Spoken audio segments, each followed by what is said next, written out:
BSP जब धोखा दे गई, यूटर्न ले गई, तो बहुजन मुक्ति पार्टी बनी है। मैं उसी बहुजन मुक्ति पार्टी के लिए पूरे तन मन धन से बगैर किसी पद और लालच के इसमें काम करूंगा। उत्तर प्रदेश का 2022 का चुनाव है और 2022 के चुनाव के लिए हम सारे उत्तर प्रदेश का भ्रमण कर रहे हैं और एमएन न्यूज़ उत्तर प्रदेश आज औरैया में है और औरैया में बसपा के पूर्व विधायक जो 1996 से 2001 तक विधायक थे, उनका नाम है मान्यवर मोहर सिंह अंबाड़ी साहब।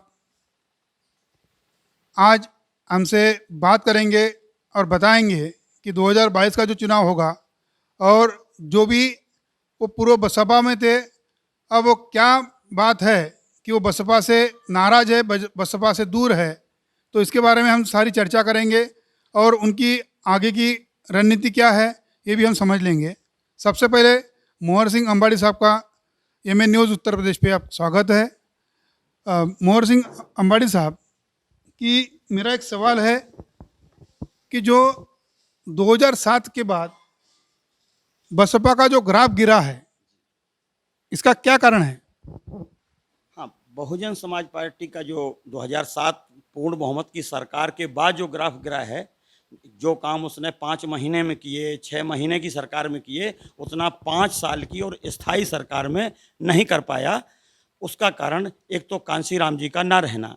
पहले मायावती मुख्यमंत्री जरूर हुआ करती थी, लेकिन पूरी मॉनिटरिंग मानवर कांशीराम जी किया करते थे और अब मॉनिटर बदल के सतीश मिश्रा मॉनिटर हो गए।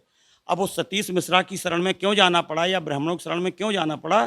क्योंकि जो मायावती ने भ्रष्टाचार किया, तो भ्रष्टाचार जब किया तो अब उससे बचने के लिए उनको ब्राह्मणों की शरण में जाना पड़ा, क्योंकि पूरे देश में शासन में, प्रशासन में, मीडिया में और न्यायपालिका में सब में उनका दबदबा है। इसलिए वो उनकी कठपुतली बन के नाची। जब उनकी कठपुतली बन के नाची तो ग्राफ का गिरना स्वाभाविक था। इसलिए जब 2012 आया तो 206 विधायक के बजाय मात्र 70 विधायक रह गए और जब 2014 लोकसभा आया तो 0 शून्य आ गए, क्योंकि उन्होंने नारे भी बदल दिए थे कि हाथी नहीं गणेश है, ब्रह्मा विष्णु महेश है, ब्राह्मण शंख बजाएगा, हाथी दिल्ली जाएगा। तो जब सब कुछ बदल गया, यानी पूरा यूटर्न हो गया मिशन का, तो स्वाभाविक है ग्राफ का गिरना। इसी के संदर्भ में मेरा उसका अगला सवाल है कि अभी 2022 के चुनाव की तैयारी के संदर्भ में सतीश मिश्रा को सामने करके ब्राह्मण सम्मेलन लिया जा रहा है, उसे प्रबुद्ध सम्मेलन कहा जा रहा है। क्या ब्राह्मण बसपा को फिर से 2007 जैसा वोट करेगा? नहीं, वो करेगा या नहीं करेगा, क्योंकि ब्राह्मण कभी बसपा को या सपा को नहीं, वो अपने केवल प्रत्याशियों को वोट करता है। जो ब्राह्मण कैंडिडेट खड़े होंगे बसपा से, उनको वो वोट करता है अपनों को जिताने के लिए और मायावती को अपनी कठपुतली बनाने के लिए।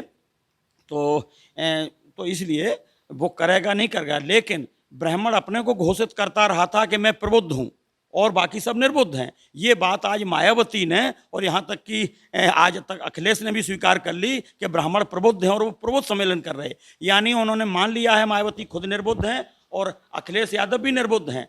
अरे भाई, मायावती और अखिलेश निर्बुद्ध रहें, लेकिन पूरे बहुजन समाज को, मूल निवासी समाज को निर्बुद्ध कहने की जो हमारा अपमान किया है पूरे समाज का, ये इसकी उनको सज़ा मिलेगी और मिलनी ही चाहिए, मिल के रहेगी। 2022 में जो चुनाव होगा, तो 2022 के चुनाव में क्या बहन जी मुख्यमंत्री बन सकती है?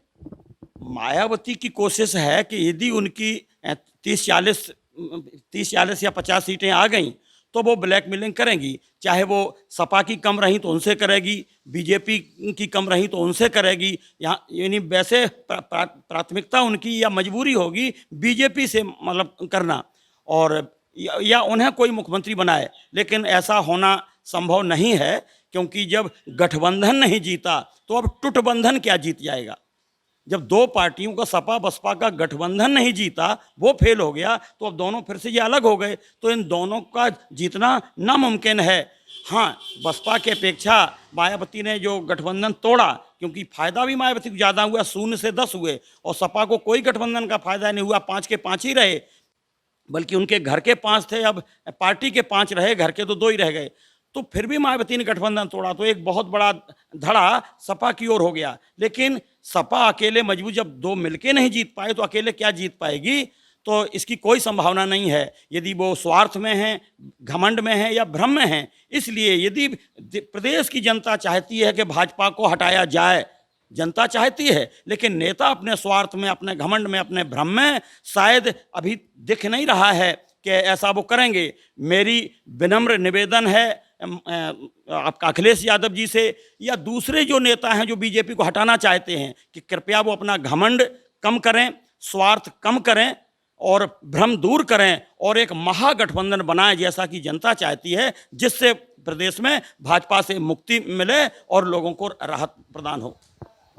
उत्तर प्रदेश में पिछले 5 साल में अनुसूचित जाति के लोगों पर, मुसलमानों पर, पिछड़ों पर बहुत सारे अन्याय अत्याचार हुए हैं। इसके लिए कौन जिम्मेवार है?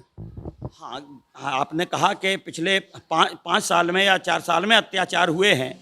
ये अत्याचारों का सिलसिला तो कथित आज़ादी के बाद से ही चल रहा है, कांग्रेस के टाइम पे भी होता रहा है। आज तो कांग्रेस को उदार टीम कहा जाता था, जबकि मेरी नज़र में वो भी कट्टर थी और ये बीजेपी तो महाकट्टर है। तो जब उसमें अत्याचार होते रहे तो इसमें क्यों नहीं होंगे अत्याचार? क्योंकि उनका एजेंडा ही है भारत के मूल निवासियों, बहुजनों के खिलाफ, यानी SC, ST, OBC and minority के खिलाफ। तो जिनके खिलाफ उनका एजेंडा है तो उन पर तो अत्याचार होंगे ही और किए ही जाएंगे और किए जा रहे। लेकिन इन्हीं को गुमराह करके वोट लेके सत्ता भी बनाते हैं और इन्हीं पर न्याय अत्याचार भी करते हैं। तो जिम्मेदार इसके लिए तो वही मनुवाद है, ब्राह्मणवाद है और बहुजन समाज की नासमझी है। उसका सोल्यूशन क्या है? हाँ, सॉल्यूशन है कि इसका राष्ट्रीय नेतृत्व, इस बहुजन समाज को, देश के मूल निवासियों को राष्ट्रीय नेतृत्व विकसित करना होगा या स्वीकार करना पड़ेगा कि कौन राष्ट्रीय नेतृत्व है। उसके लिए राष्ट्रीय संगठन हो तो उसमें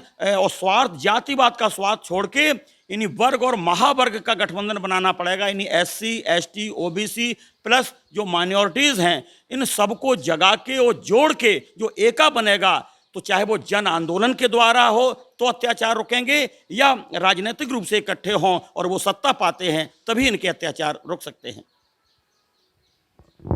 मेरा एक आखिरी सवाल है कि 2022 में आपकी राजनीतिक भूमिका क्या रहेगी?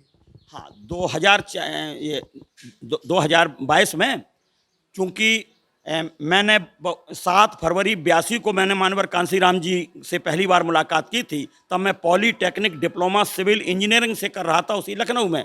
तो जब से मुलाकात हुई, चूँकि उसके पहले मैं अम्बेडकरवादी था, अम्बेडकर क्लब खेलता था, मैं खुद उसमें अम्बेडकर बना करता था, तो तब से मिशन में जुड़ गया। मैंने फिर नौकरी नहीं की, जब कांसीराम ने छोड़ी तो मैंने नौकरी नहीं की, उस पार्टी को बनाया, उसी से मतलब विधायक रहा। लेकिन 2001 के बाद जो मायावती ने हमारी उपेक्षा की, और हमारी नहीं, हम जैसे लाखों लोगों की उपेक्षा की, तो क्योंकि उन्हें कोई भी स्वाभिमानी और ईमानदार व्यक्ति पसंद नहीं है, उन्हें अपने चाटुकार, अपने गुलाम पसंद हैं, कांसीराम समर्थक कोई पसंद नहीं। इसलिए ढूंढ ढूंढ के उन्होंने पूरी पार्टी से कांसीराम समर्थकों को निकाल दिया। तो 2001 के बाद मैं बैठा था, लेकिन मैं चूँकि जो वामन मेश्राम जी हैं, जो कांसीराम की बनाई वामसेप को चला रहे हैं, उसका मैं विस्तार देख रहा था पूरे देश में। लेकिन मेरे अंदर एक छोटी सी वो थी कि चूँकि ये कांसीराम जी से अलग हुए थे, इसलिए मैं इनसे जुड़ा नहीं था। लेकिन आज देश की परिस्थितियाँ ऐसी बिगड़ी कि ब्राह्मणवाद ने कब्जा कर लिया। तो जब NRC आया, मैंने कहा आज देश में वामन मेश्राम के अलावा कोई ऐसा नेतृत्व नहीं है, राष्ट्रीय नेतृत्व, जो देश में अन्याय के खिलाफ आवाज़ उठा सके और जो भारत बंद कर सकता है। इसका मतलब उनके पास संगठन शक्ति है, यानी नेतृत्व भी और संगठन की शक्ति भी। इसलिए मैंने उनके साथ काम करने का फैसला किया, उनके साथ काम कर रहा हूं और उन्हीं की प्रेरणा, उन्हीं के विचारों पर एक पार्टी है जो बहुजन मुक्ति पार्टी, यानी BSP जब धोखा दे गई, यूटर्न ले गई, तो बहुजन मुक्ति पार्टी बनी है। मैं उसी बहुजन मुक्ति पार्टी के लिए पूरे तन मन धन से, बगैर किसी पद और लालच के इसमें काम करूंगा, क्योंकि मेरा स्वार्थ कहिए या परमार्थ कहिए, पूरे मूल निवासी बहुजन समाज को जगाना, जोड़ना, उन्हें सत्तासीन करना है और उनको अधिकार दिलाना है। आप थे पूर्व विधायक, बसपा के पूर्व विधायक मोहर सिंह अंबाड़ी साहब। आप देखते रहिए AMN न्यूज़ उत्तर प्रदेश।